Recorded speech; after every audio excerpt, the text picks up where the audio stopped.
GND ન્યૂઝમાં આપનું હાર્દિક સ્વાગત છે। સોજિત્રા વિધાનસભાના સોજિત્રા તાલુકાના કાસોર ગામે અંદાજિત ₹6 કરોડ 57 લાખના ખર્ચે 5 રોડ રિસરફેસિંગના કામનું તથા ₹60 લાખના ખર્ચે નવનિર્માણ પામનાર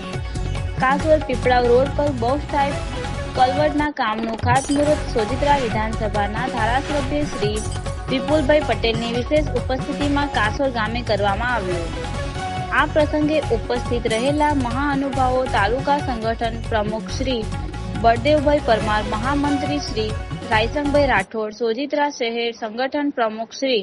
રાકેશભાઈ બારોટ, જિલ્લા પંચાયત સભ્ય શ્રી રમેશભાઈ રાઠોડ, શ્રી ધુડાભાઈ પરમાર, સોજિત્રા તાલુકાના પંચાયત પ્રમુખ શ્રી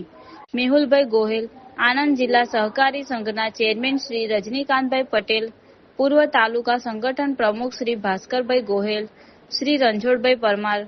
સમાજ કાર્યકર શ્રી યોગેશભાઈ પટેલ, શ્રી શૈલેષભાઈ પટેલ, શ્રી છત્રસિંહ જાદવ, શ્રી બિપિનભાઈ પટેલ, શ્રી મનોજભાઈ તળપાદા, શ્રી વિમલભાઈ પટેલ, શ્રી ઉમેશભાઈ પટેલ, શ્રી નિકુંજભાઈ શાહ, શ્રી જીતુભાઈ પટેલ, શ્રી રમેશભાઈ સોલંકી, શ્રી પ્રકાશભાઈ શુકલ,